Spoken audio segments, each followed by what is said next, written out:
Hello everybody, welcome to another video about the Speederbike Pursuit raid, and it's time to put on our grumpy pants because I'm going to be trashing this raid because I think is mostly just garbage, and I don't know how it was thought of as a good idea.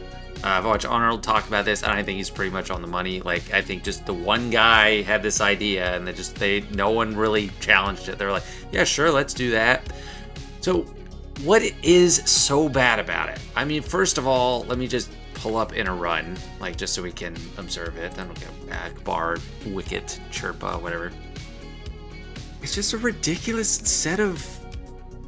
It just.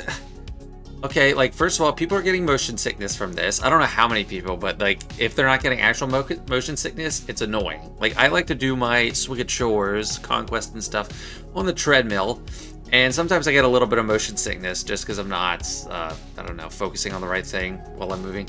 But this, I definitely can't do it. I'm really going to get sick by doing this. And everything in it is just so counterintuitive. So shield, okay, kind of makes sense, block incoming damage, but how do we get it? Damage is like health. What do they have? Sideswipe, okay, they'll be defeated when all stacks of sideswipe are removed. Will be defeated when all stacks. Just like 4 different types of damage that are like not mutually exclusive. That are mutually exclusive. It's just like, okay, you can kill them any of these 4 ways and get it done. Sure, we're gonna take the time to figure that out. It's not just like these random mechanics, like they're just trying to remove everything we can actually rely on in the game. Like, people that have played this game for a long time are used to it and they know how to play it. Like, the only reason I know enough about this game to do things in it is because I've been playing it a long time, I've learned from it, and now they're just like, oh, no, none of that applies, except like speed maybe. Like, they're going for things that are completely unintuitive, and there's no way to know what anything does unless you just refer back to this conversion chart, and it doesn't even make full sense. Okay, so health and protection converting to shield kind of makes sense, but it's like a random system. 0 to 10,000 health or protection, 5 stacks of shield, and after that you need another 10,000 to gain 1 stack of shield, up to 200,000. Like, just random, kind of arbitrary. Physical accuracy, that kind of makes sense. It's pretty intuitive. You're more accurate, you're gonna hit someone. No, not more accurate, you're gonna remove extra stacks of sideswipe. Okay, physical critical avoidance. This is something that might not have. Some things in the game are not as intuitive as others. So if you're a natural gamer, you've played a lot of games, you come into Galaxy of Heroes, there's some things you gotta learn and pick up, some things that make a lot of sense. Health makes a ton of sense. It's used everywhere, like think Pokemon or something. Hit points. Really easy to get on board with. Damage, really easy to figure out, like attack damage. That's how much you're doing to their hit points. The armor system is kind of confusing in this game. Health steal, like if you come at potency, tenacity, I didn't know what those meant right away, but now I do. I understand them. But now they're just completely changed to something else. And you can either mod your characters for every other game mode because they're going to be doing what they do normally, or you can try to come up with a mod scheme for just this raid. We're replacing potency with distract removal at these arbitrary thresholds. Okay, we need plus 19% to go from 4 to 6 stacks, and then we need another 30% to go from 6 to 8. It's not intuitive at all. It's really hard to follow. No one's gonna do this. No one's gonna look at these and figure it out. And even like some of it, even if you look at it, it doesn't make sense. Okay, armor, like, oh, below 637, they don't show us this directly in the game. All you see is a percent figure. That doesn't help. So the only way to figure it out is either know what this means, I don't know what this means, or go to an obscure forum post, which is eventually going to get buried. Like, do people have to save it as a PDF, like, so they can refer back to it? It's just so dumb. But at least that one is one of those things that has like a kind of intuitive correlation. Armor blocks incoming stacks of damage. Okay, makes sense. But physical critical chance to reduce random allies' cooldowns by 1 makes no sense. There is no connection between those two in the normal game. Crit damage, gain turn meter when their cooldowns are reduced. Like, what? It is just nonsensical. Like, why would they try to take really basic keystone elements of video games, health, damage, just damage multipliers, defense multipliers and just completely erase it and make a bunch of nonsensical mumbo jumbo, no one's gonna follow and they're just gonna auto. And like the tone deafness in these posts about the raid, it's like they're gracing us with something nice, and it's just, oh, so revolutionary. We should be so happy. First things first, in all red, everything you know about Star Wars Galaxy of Heroes has changed in this raid. Oh, good. That's what we want. We want everything to change. And like this quote kills me. At first glance, statistical rework is a lot of information to absorb. It's a lot, but it just boils down to the idea that stands granted by leader and unique abilities, as well as the mods, will provide additional effects. Okay, yeah, those effects, yeah, they make total sense. It's just a lot to absorb. Don't worry, you'll get it. Like, it's not like you guys play this game because you like how it works normally. You hate it. So you guys complain. People do complain all the time about the game. So maybe they're like, well, you complain a lot, so maybe let's just erase everything and start again. I don't understand. Like, I mean, this guy, I don't want to be a personal attack, but it's like, I think this guy, like his mine, CG Miller, he seems like a nice guy, and he shares his story about when he first saw Return of the Jedi. But like, you don't have to do Return of the Jedi. Like, you can do plenty of things in Return of the Jedi. Death Star raid. Everyone wants that. Like, everyone's always wanted that. That would be a ship raid. I don't know if people would actually be happy with the idea of a ship raid. But like speeder bikes, there's nothing threatening about that at all. It doesn't feel like a raid. It feels like a random like chore in the game. Wasn't able to locate it anywhere, but I'm pretty sure when they were talking about what the raid system change, like when we went to crate, that like a raid should be something where you're trying to tackle a fearsome foe to get through, not just simming something to get rewards. But I don't know, Speederbike just doesn't really do it for me. However, I'm going to talk about it later. I don't want them to change anything because it is pretty easy to work around. However, I did call this, like, when they started announcing this, like, that this new raid was going to be terrible. And for those that didn't watch this video back in a few months ago, I was highlighting how I think new raid changes are going to be terrible. Like, whatever they do, it's going to be pretty bad. That's the terrible change I was alluding to here. So I just want to play this for people that probably didn't watch this one.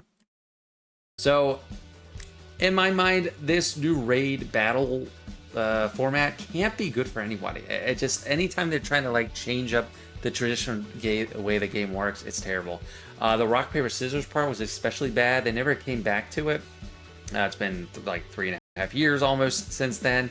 But it was basically just a formula. You do the same every time. It was like almost universally hated.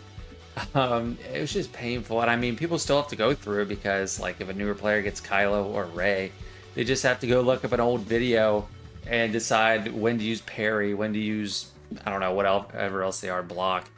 I don't like this new raid structure. Yep, told ya. New raid, like new game-changing structures, whenever they try to do that, it's pretty bad. Like when they do it this drastically and completely erase everything, horrible. Crate raid was actually pretty cool. The only problem people have with it is it happened too often. If we had crate raid with these new cadence changes, doing once a week approximately, or like every 6 days, and you only have a run 3 days, people would not get sick of it. And it's still a pretty intuitive game mode, and you can figure it out. Another thing I don't like about it is how they went about deciding, or allegedly deciding, who you can use in the raid.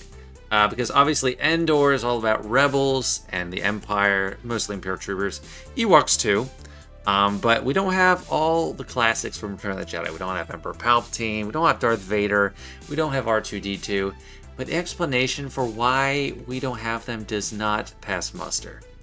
When I asked the question, at least they did respond, like, why don't we have Palpatine, R2-D2, Darth Vader? Certain models didn't work translated to being on a speeder bike. No capes or robes. Yep, that's why. That makes sense. That's totally the reason.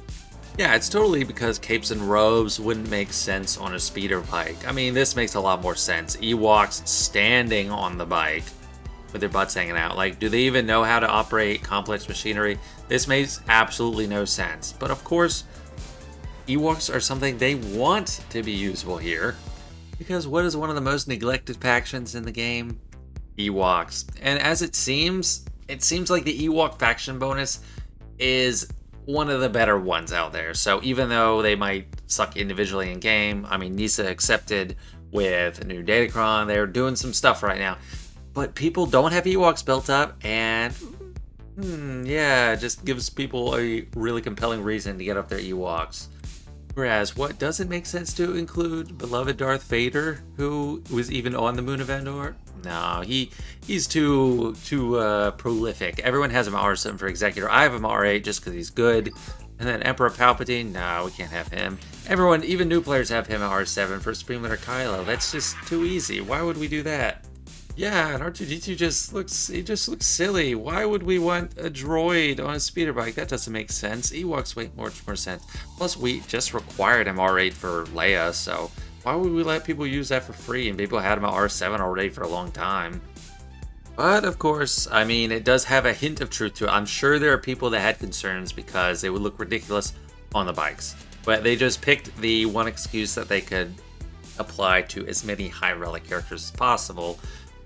Which somehow give Ewoks a free pass. I mean, they can't get away with not having like Luke, Han, Chewie there. C-3PO, they probably would have loved to exclude him, because especially since people can use him on every single run. And then the R7 requirements for Leia, there is no justification to not allow them. Rex, Drogon, Scout, Nisa, all inextricably entwined with Endor.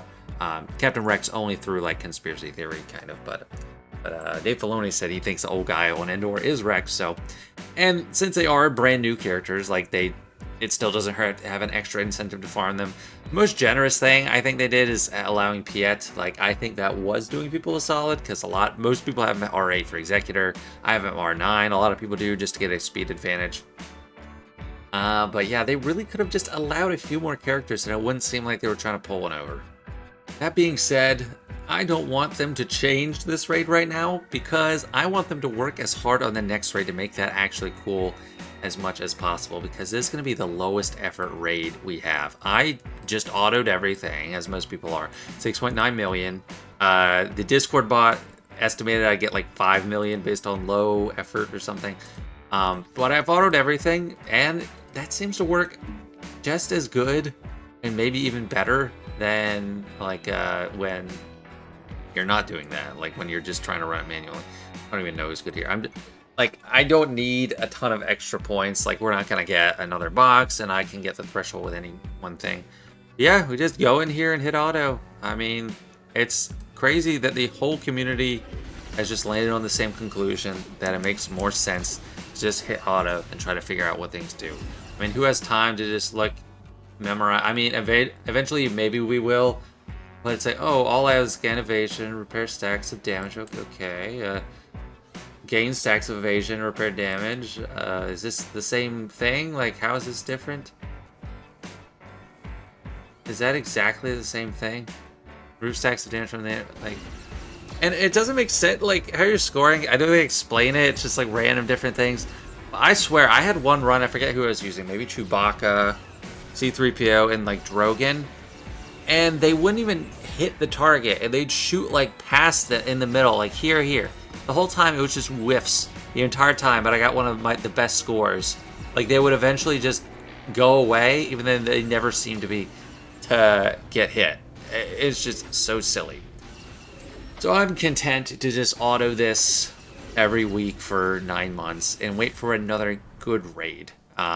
There are characters that are going to be worthwhile building up. Definitely Iden, I think, is a gem there. Chewbacca, I'm going to bump up. If they don't nerf C-3PO, I'd even consider taking him to R8. But yeah, it's just going to be a snooze fest, and I'm okay with that, because I honestly phoned it in at the end. I would just do Jabba one run, make sure I got at least 2.2 million. Usually I'd max it. If I really feel like trying, I try to work up the personal track, but otherwise I just, phoned it in. So yeah, I totaled from just doing auto 7.5 million. Personal rewards, like I am leaving on the table 1, 2, 3. About 500, get 3. A lot of this won't be feasible.